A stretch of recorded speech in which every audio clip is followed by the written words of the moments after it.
안녕하세요. 테슬라로 편안한 노후 준비 중경투TV입니다. 2021년 1월 1일 새해가 밝았습니다. 새해 복 많이 받으시고요. 가정에 화목 가득한 2021년 한 해 되시고요. 올해도 중경투TV와 함께 테슬라 분석하고 또 제2테슬라 컨텐츠도 분석해보자고요.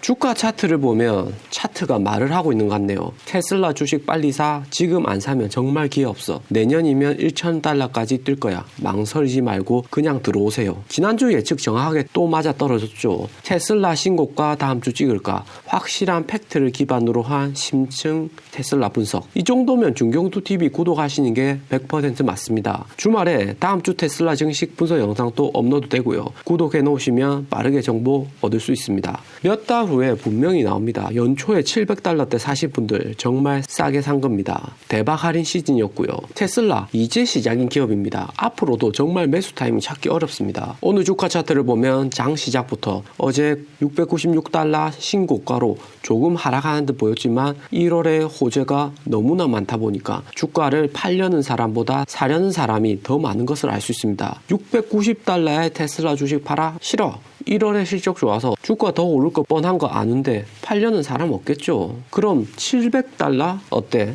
그래도 안 팔아. 응? 안 팔아? 그래. 710달러 어때? 1월 돼도 710달러까지는 정말 어려울 거야. 팔아? 응, 안 팔아. 테슬라 그냥 쭉 가지고 갈 거야. 이렇게 718.72달러 신고가를 찍게 된 것입니다. 주식시장 어렵게 생각할 필요가 없는 게 그냥 마트에 판매되는 상품과 같습니다. 호재가 많으면 주가 상승 동력도 많아져서 매도 물량이 적어질 수밖에 없는 거죠. 주식시장 마지막에는 주가가 고점 대비 하락했습니다. 700달러를 마지노선으로 보고 투자하는 투자자들도 있고 S&P 편입 이후 단기 투기 자본 물량은 1월까지 지속적으로 차익 실현을 할 듯합니다. 그래도 상승 동력은 많으니까 크게 걱정은 안 되고요. 테슬라 최근에 주가 변동성을 보면 편입 이후에 조금 주춤했었습니다. 편입 이후 매수할 만한 호재도 계속 나왔지만 아무래도 단기 이익 실현시키려는 매물들이 계속 쏟아져 나오면서 주가를 끌어내렸지요. 애플까지 합세하면서 애플 전기차 만든다고 하니까 시총 1인 IT 주도주가 그러니 투자자들 관심이 그래 테슬라로 갈아타야 하나? 이런 의문점이 많이 들었죠. 하지만 얼마 뒤 일련의 트위터 고백에서 애플에 테슬라를 팔려고까지 생각했다. 대신에 팀쿡은 만나주지도 않았다. 이렇게 해서 주가는 또 다시 올랐죠.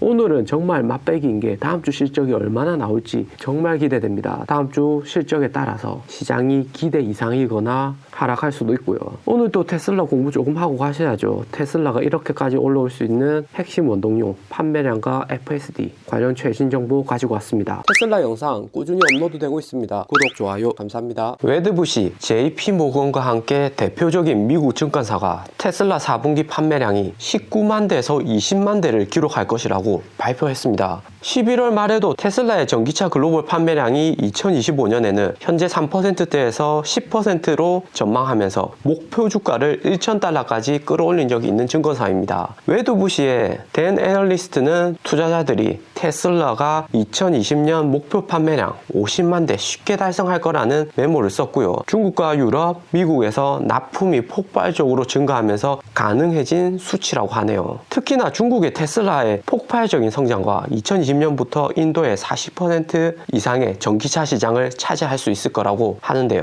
또 바이든 대통령 당선자의 행정 아래서 전기차 크레딧의 증가와 친환경 정책으로 추가적인 추진력을 2021년에 얻을 수 있다고 언급했습니다. 이전 중경투TV에서 계속 언급했던 내용이죠. 테슬라 주식은 12월 21일부로 S&P에 편입되었고 편입 이후 높아진 기관 투자자 비중으로 주가는 이전보다 무겁게 오르겠지만 현실적인 판매량 상승과 배터리 이슈, 인도 시장 같은 새로운 지역의 판매량 확대 같은 뉴스가 나오면서 테슬라의 주가는 2021년 더욱 많이 오를 듯 합니다. 중소형주에서 투자를 해보시면 개미와 개미의 싸움입니다. 테슬라, 애플과 같은 대형주는 결국 기관과 기관들의 전쟁터이고요. 조 단위로 매매하기 때문에 개미 투자자들이 낄 자리가 없습니다. 편입 후 폭락한다던 JP모건의 분석처럼 월가는 개미들이 보유한 테슬라 주식 물량을 보유하기 위해서 안달이 났죠. 야후 파이낸셜 보면 하루에도 테슬라 부정적인 뉴스가 쏟아져 나옵니다. 테슬라 주식은 그냥 주식이 아닌 안전자산입니다. 주가 상승, 주가 분할 이후에 배당금 분기마다 꼬박꼬박 나오면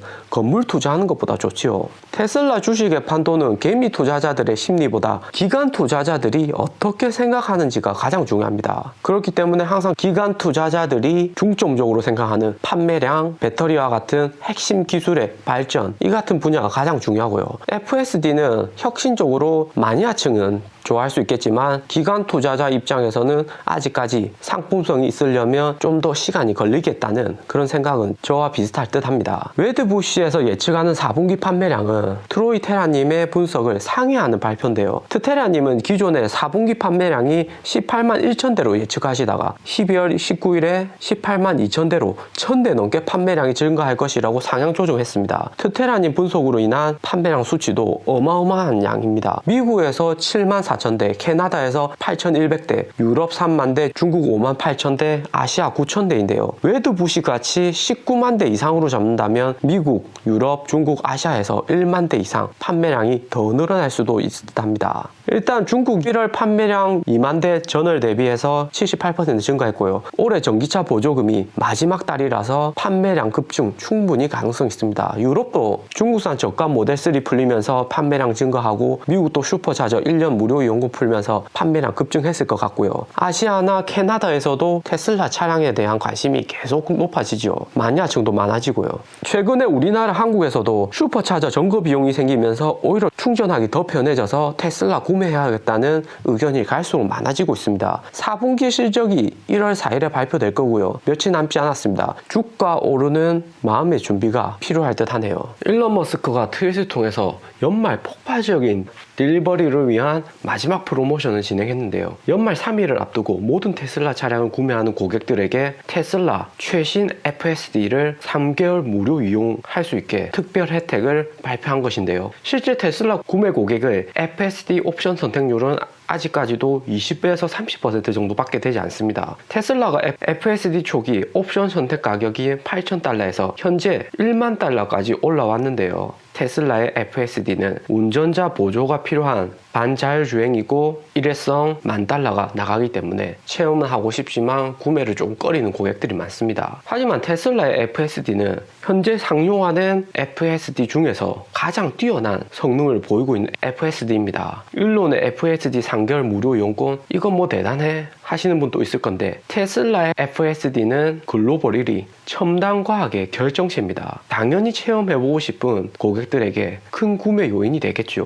FSD 시장은 테슬라가 압도적으로 1위이고 애플의 아이폰 12 프로 생각하시면 될 듯 합니다. 테슬라가 1위, 2위는 그래픽카드 만드는 엔비디아이고요. 2020년 9월에 엔비디아는 ARM 반도체 설계회사를 인수해서 AI 자율주행에서 테슬라를 바짝 따라오고 있는 기업이고요. 애플의 HB, 아이폰, 맥북 등 애플 제품에만 이용되듯이 테슬라의 FSD는 테슬라 차량에만 우선적으로 들어가고요. 엔비디아의 드라이브 X는 스마트폰의 퀄컴 반도체와 같이 폭스바겐 일본차, 미국차 GM 포드 같은 내연 기관차에도 공급되고 있습니다. 구글의 안드로이드 운영체제랑 비슷하지요. 그 다음 스마트폰 CPU 만드는 스냅드래곤 라이더, 중국 업체 니오샤오폰과 협력하고 있는 인텔의 모비아이까지 시장에 이런 다양한 FSD 업체들이 있는데요. 그 중에서도 테슬라가 정말 압도적이죠. 인텔은 반도체를 직접 설계하고 생산하는데 반도체 공정 수준에서 테슬라와 엔비디아보다 성능이 저조한 심나도 공정이라서 계속 발전이 가능할지는 조금 의문이 있습니다. 레벨 2 트리플 플러스가 자율주행에 있어서는 현존 과학이 낼 수 있는 가장 높은 단계의 인공지능인데요. 테슬라와 엔비디아만 그 범주 안에 같이 있는 거지만 성능과 가격 모두 테슬라가 엔비디아보다 소비 전력, 영상 속도에서는 한 수 위고요.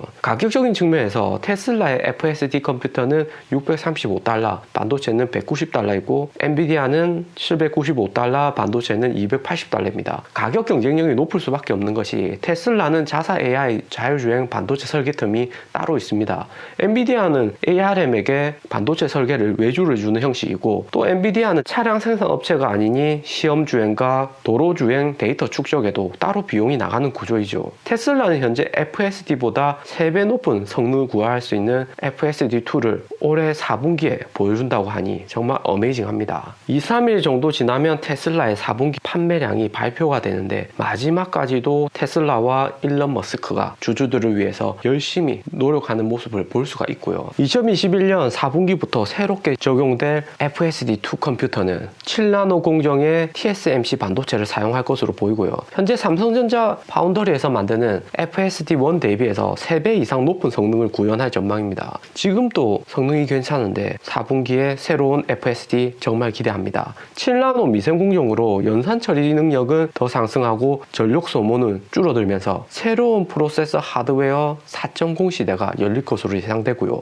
이전의 하드웨어 1부터 하드웨어 3까지 꾸준히 발전해 나가는 모습을 보았듯이 하드웨어 4는 자율주행의 90% 이상을 실현시켜 줄 듯합니다. 테슬라는 애플하고 같이 TSMC를 메인 반도체 파운더리 회사로 보고 있고요. 엔비디아는 삼성전자와 그래픽카드부터 자율주행 AI 반도체까지 같이 협력을 하고 있죠. 그런데 또 엔비디아는 삼성뿐만 아니라 TSMC에도 어느 정도 물량을 나눠주기도 합니다. 지금 여기서 표에서 보면 65나노부터 7나노까지 이렇게 꾸준히 발전해 왔고, 테슬라가 지금 사용하고 있는 것이 2019년 14나노 공정의 반도체입니다. 컴퓨터로 치면 2019년 상반기쯤에 나왔던 노트북에 들어가는 반도체가 14나노 공정이고, 현재 나오는 고가형 노트북의 반도체를 보면 웬만해서는 7나노 공정의 반도체를 씁니다. 1-2년 차이지만 속도 차이는 엄청나게 증가했죠. 대신에 10나노, 7나노, 5나노 갈수록 소프트웨어와 하드웨어의 비용이 꾸준히 증가한다는 점. 하지만 최근 오른 테슬라의 주식과 테슬라의 자금 사정을 보면 충분히 연구개발에 지속적으로 자금을 투입 가능하다는 것을 알 수가 있고요. 테슬라를 보면 하루하루 새로운 것이 양파 껍질 까듯 나오는 듯 합니다. 정말 대단한 기업이죠. 오늘 영상은 여기까지입니다. 투자에 도움 되셨으면 하고요. 영상이 좋았다면 구독과 좋아요 부탁드립니다. 감사합니다.